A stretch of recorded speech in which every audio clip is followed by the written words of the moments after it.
What's up, guys? It's Zephyros from Kalthazad, and I want to talk to you guys today about some of the gear coming into Sargeras, the tier gear.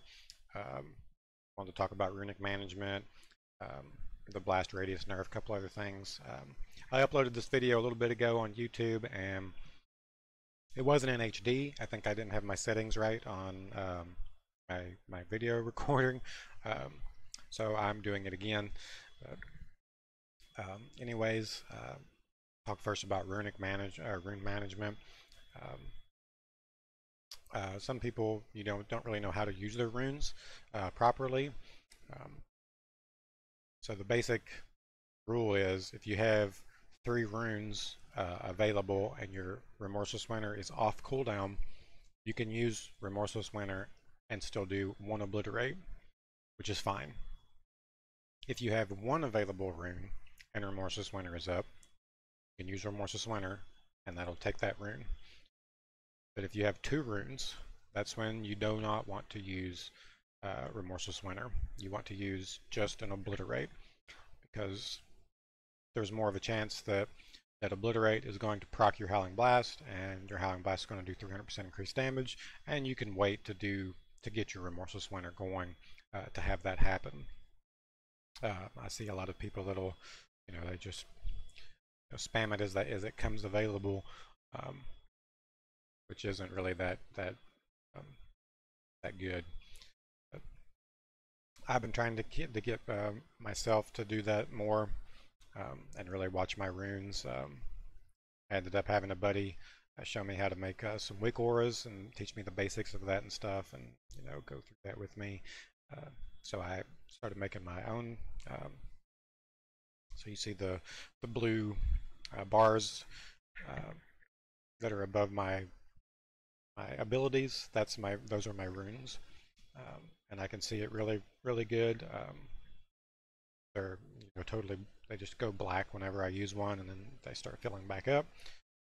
So I can keep track of it a whole lot better than with the Blizzard default UI that they give you for runes, because they're just like little small circles and kind of hard to keep track of them, I think. So I just made this, made a couple of more, as you'll see when I start attacking the target dummy down here. So if you want any of these rig wars that you see, you can just leave a comment on here and let me know, and I'll try to get you the codes, or you can add me on battle tag. My battle tag is Zephyros hashtag 1787, and it is in the Americas. So if you're EU, I don't believe you'll be able to add me. I'm not sure I really have any EU friends. So anyways, some of the new gear that I've gotten. I got a couple new trinkets, relinquished token trinkets. These are from the Broken Shore, from the vendor, that you spend the 5k nether shards for. This one rolled 925, which I was very surprised. I didn't even know they could roll that high. Strength, versatility, and leech. Pretty good stat trinket. I would have preferred something other than versatility, but the strength is why I'm using this. It's almost 3,000 strength. I rolled another one that rolled 910 with strength and mastery. And another thing about mastery, it's really good in mythic pluses if that's what you do a lot. So I've come to find that out, and I actually have a different set that I change out. Some of my gear I change out that has more mastery on it. So when I run mythic pluses, my mastery is just a little over 50% right now. I think it's about like 52 or 53. Definitely try to get your mastery up if you're running mythic pluses, and that's just to help clear the trash a whole lot faster, because you'll be doing more frost damage with your Howling Blast and your Remorseless Winter and that. Especially on like fortified weeks where the mobs have more health, it'll definitely help you out. So just keep that in mind. Also, for mythic pluses, I change my legendaries, and I run these legs: Consort's Cold Core.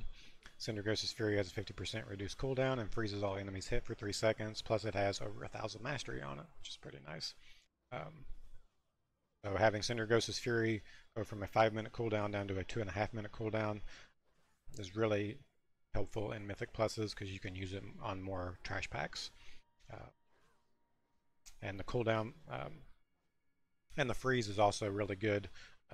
Freezes everything for 3 seconds. So if you got a bunch of casters in a group and the tank pulled a bunch of trash and you have multiple casters, you can drop the dragon and interrupt casts. Or if it's like a necrotic week and the tank's getting a lot of necrotic stacks, you can drop it, freeze everything, let him take a 3-second breather and maybe drop off stacks just to help out in that regard. Also, so in high mythic pluses, I usually run the legs and the ring, the seal of Necrophantasia that gives the extra charge. But I will change it out. When I'm doing trash up to a boss, I'll use these bracers instead of the ring. Pillar of Frost is active, you deal 15% increased damage. So it just helps get through the trash a whole lot faster. And then once we get to the boss, I'll change my bracers back out and use the ring. You can keep that in mind if you want to do that, and maybe it'll mythic pluses will go a little bit faster. But if it's anything like a mythic 8 or less, I won't use the ring like at all pretty much, because usually the DPS that I go with is so good that the boss will be dead before I get a chance to even use the second charge on Hungry Rune Weapon. So I'm not benefiting from it that much. So just keep that in mind, change them out as you see fit. Just make you some different sets, just have a trash set, boss set, whatever. You can change it out real quick.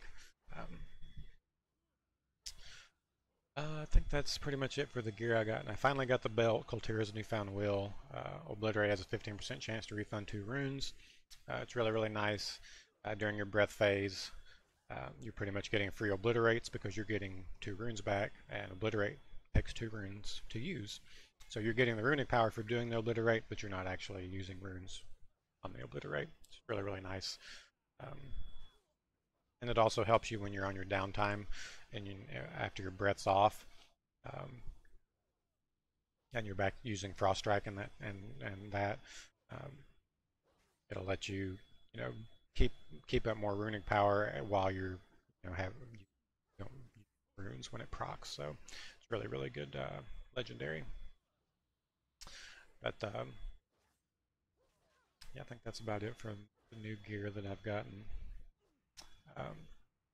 On Tuesday, there's a nerf coming in for blast radius for the trait for relics. Right now, it increases the damage dealt by Howling Blast by 10% per relic that you have with that trait, and that's going to be dropping to 6% on Tuesday. So we might not be running 3 blast radius relics anymore for Frost. I just have to wait and see. I don't play on the PTR, so I don't really go try these things out before they happen live. I'd rather just see it live and have it then and get burned out on stuff before. But other traits like ambidexterity might be better after Tuesday. Increase offhand weapon damage dealt by Frost Strike and Obliterate by I think it's 10% per relic with that trait or what have you.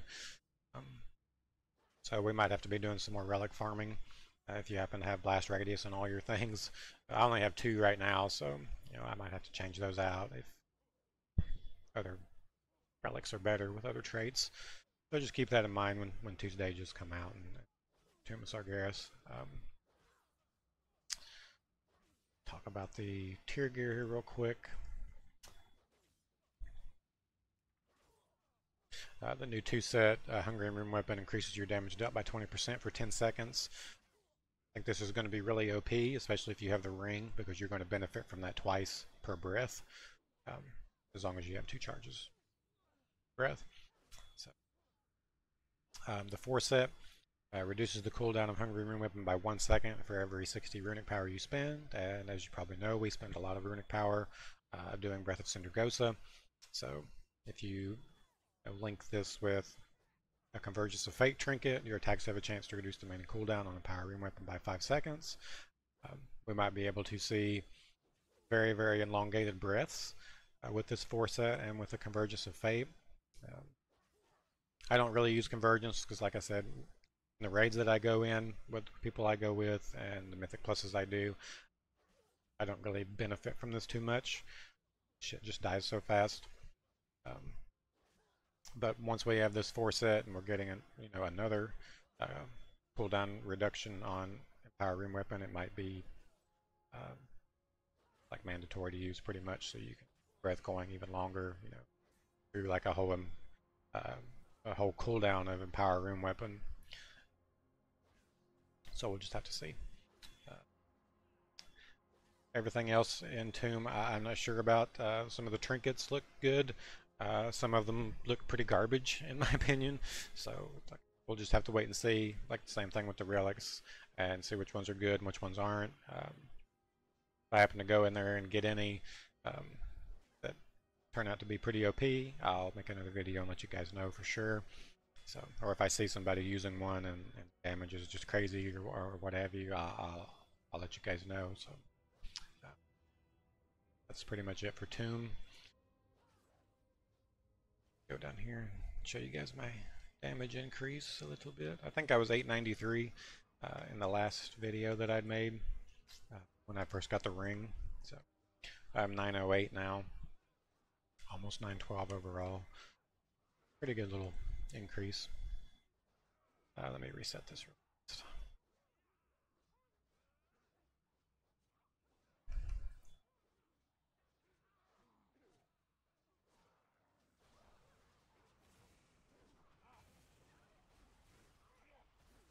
First charge on, drop the dragon.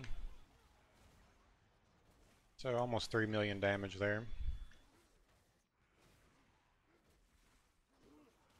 You always want to use a proc Howling Blast, even if you get a proc Obliterate at the same time, because you don't want to miss out on Howling Blast procs from Obliterate. So you don't ever Obliterate if you have a Howling Blast proc, so you guys know.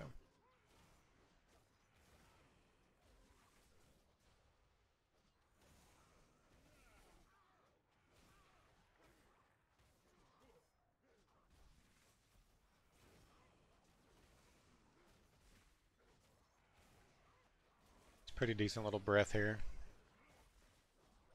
You can probably see the belt, kicking in there some. That breath just went off. Up there. So it was right around like 1.8 million damage there at the end. Almost at 120 million damage overall on 3 targets, unbuffed. So it's really, really good damage. Especially in Mythic Pluses, like I said, on Trash. Just burn through shit pretty quick. I'll let that tick down and then we'll look at the breakdown of abilities and stuff. Which I think I Howling Blasted there towards the end, so might be a second here. I think it's off. Here. Yeah, it was a decent breath, 171. It's not too good. I've done that before and did like close to 230 hits, with really, really good belt procs and RNG on other talents and stuff like that. Howling Blast almost did 20 million. Remorseless Winter almost 17 million. Only got 1 crit on my dragon, so that could have been a whole lot more on that if it would have critted on all 3. And plus, like I said, that was with no lust or flask, potting, or anything like that. So with a lust, you're going to have that increased haste, and your runes are going to cool down a whole lot faster, and you're going to probably get in more obliterates, more proc Howling Blast, so damage is going to be. So just keep that in mind. But yeah, it's pretty decent damage. I think Frost is still going to be, one of the top melee DPS when Tomb of Sargeras comes out. I don't see us dropping down the chain that much. And they actually buffed or are buffing a lot of unholy stuff, and I know a lot of people are switching to unholy, but I just prefer the Frost playstyle better. I like the Cinder Ghost's Fury and things like that. And I really don't like keeping up managing the pet and unholy. So I'm going to end up staying Frost unless Unholy just totally blows it out of the water at some point. But I have started setting my loot specialization to try to get some Unholy Legendaries, because I have all the Frost ones, and I have every one of the Blood ones except the shoulders. So might as well try to get some Unholy ones, just in case it does surpass it. So um, I think that's pretty much it. I'm going to leave my Twitch link in the description below. I'm going to try to start streaming a little bit more on there, so if you guys want to come check that out, maybe run some Mythic Pluses with me, or just hang out and shoot the shit, you're more than welcome to. Come give me a follow. I'd really appreciate it. If you haven't yet, you can go ahead and subscribe to my YouTube channel here. I really appreciate that as well. And like I said, if you got any comments or anything, questions, leave them down below. Or you can add me on BattleTag at Zephyros, #1787. So until the next time, guys, take care, and I'll see you then.